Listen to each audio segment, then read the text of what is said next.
regra, as pessoas têm coisas para comer, via de regra, as pessoas têm água para beber e abrigo para dormir. E o sistema dopaminérgico ele foi desenvolvido para você viver num ambiente onde você sempre precisa estar engajado buscando alguma coisa. E hoje, muitas vezes, a gente está em casa no sofá, tem comida na geladeira, tem água ali, os seus pais te ajudam, etc. E você fica, e aí, o que eu faço agora? O que eu faço? Aí o seu sistema de dopaminérgico muitas vezes te joga para quê? Pornô em excesso, videogame, drogas. Por quê? Porque essas coisas, elas jogam muito dopamina pra jogam você, muita né? dopamina. São comportamentos hiperdopaminérgicos. Muito. Os jogos de videogame, por exemplo, são desenvolvidos para liberar muita dopamina. O sexo, a pornografia, naturalmente libera muita dopamina. Aí o que eu comecei a estudar, cara? Eu comecei a perceber que, na realidade, quando a gente fala, por exemplo, de um comportamento adicto, de uma pessoa viciada, uma pessoa dependente química, ela é uma pessoa, se você pegar um estudo de ressonância magnética funcional ou PET scan e olhar o cérebro de um usuário de cocaína enquanto você injeta cocaína nele, você vai ver que a ligação da dopamina com o receptor de dopamina é mais baixa que o cérebro de uma pessoa saudável. Ou seja, ocorre um downregulation. O que é downregulation? De tanto você bombardear o sistema com dopamina, devido ao uso da droga, ocorre uma adaptação para baixo do seu sistema. Então o seu basal de dopamina fica mais baixo. Entendi. É por isso que você sempre precisa ficar buscando aquilo. Por quê? Porque o seu basal está cada vez mais baixo e você tenta desesperadamente aumentar a sua dopamina com a droga, só que ele cai ainda mais. O nosso corpo ele se regula muito assim. Se você come muito açúcar, o seu pâncreas vai liberar muita insulina. E conforme você vai liberando bombas e bombas de insulina, a sua célula começa a criar uma situação chamada de resistência à ação da insulina. E a resistência à ação da insulina é mais ou menos por isso. O receptor de insulina sai da célula e você começa a não ter a ligação de insulina e não ter a entrada de glicose na célula. Eventualmente você desenvolve diabetes. A droga no cérebro faz mais ou menos a mesma coisa, Lutz. Ou qualquer outra coisa que Aí que tá. transforma a pessoa em uma viciada. Isso que é louco. O que acontece? Obviamente, eu tenho que fazer essas ressalvas pra galera não me xingar depois, mas obviamente você usar cocaína é diferente de você comer um bolo, comer chocolate.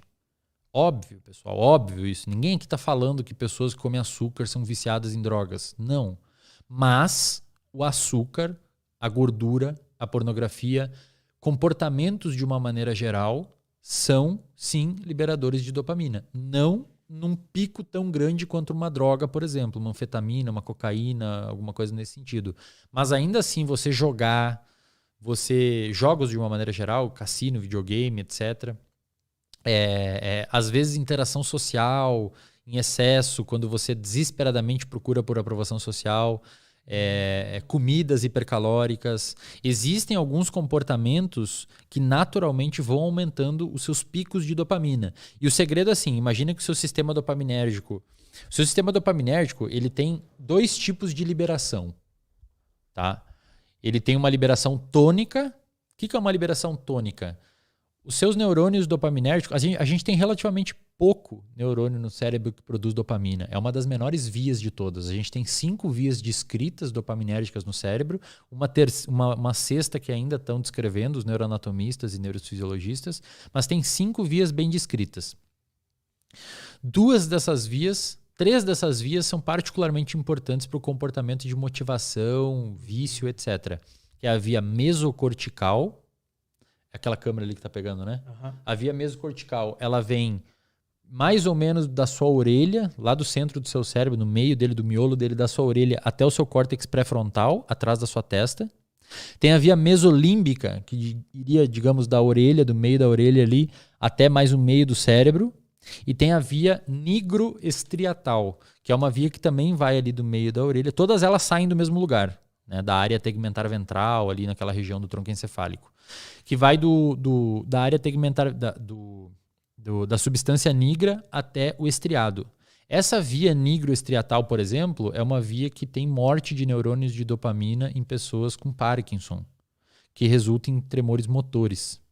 Ou seja, a dopamina, além de te dar motivação subjetiva de querer, tipo, agora eu tô com sede, porque eu almocei há pouco, etc, eu tô com sede. Então a dopamina me leva a sentir a vontade de tomar essa água e ela também permite meu movimento físico para pegar, porque motivação e movimento tem muito a ver as duas coisas.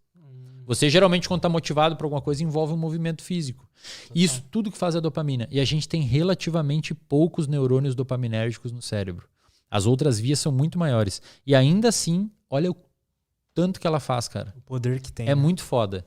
Essas vias, a gente tem então uma liberação tônica de dopamina. O que é? Os seus neurônios dopaminérgicos ficam... A liberação tônica é assim, você fica tuf, tuf, tuf, tuf, como se fosse um coração batendo. Sempre liberando dopamina. Cronicamente, você sempre está liberando. O dia inteiro. O dia inteiro.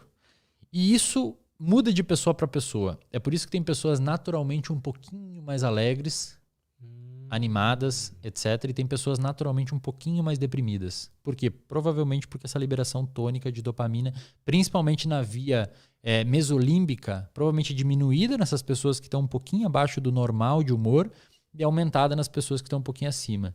Entendi. E na via mesocortical, que é a que vem para o córtex pré-frontal, essa liberação tônica, quando está deficitária, pode resultar em alguns transtornos. Por exemplo, TDAH.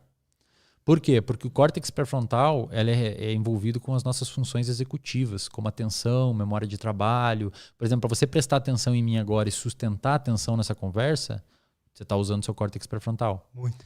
E se você não tem dopamina nessa região, dificulta o trabalho dele. Tanto é que quando você pega um paciente com TDAH que toma, por exemplo, Venvanse, Ritalina, o mecanismo de ação dessas drogas é aumentar o disparo tônico de dopamina no córtex pré-frontal. Tá? Só que qual que é o problema? Esse disparo tônico, isso, presta atenção aqui, galera, isso que é muito importante. Esse disparo tônico dopaminérgico, tipo coração, buf, buf, buf, ele mantém um nível basal de dopamina no seu cérebro o dia todo. Sim. Só que tem os disparos fásicos de dopamina. Ou seja, buf, buf. O tônico mantém e tem os fásicos.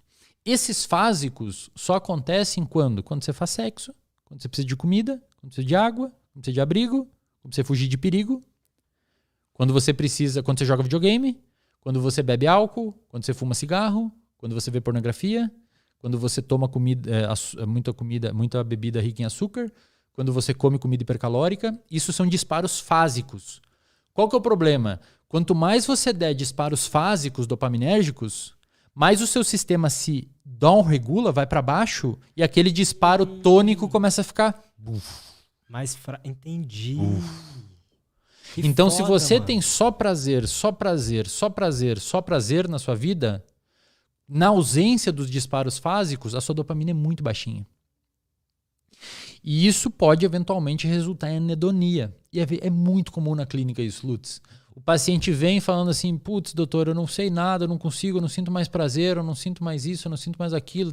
Aí você vai ver a pessoa é estável financeiramente, muito bom na carreira dela, já está quase independente do ponto de vista financeiro, mas nada faz a pessoa feliz.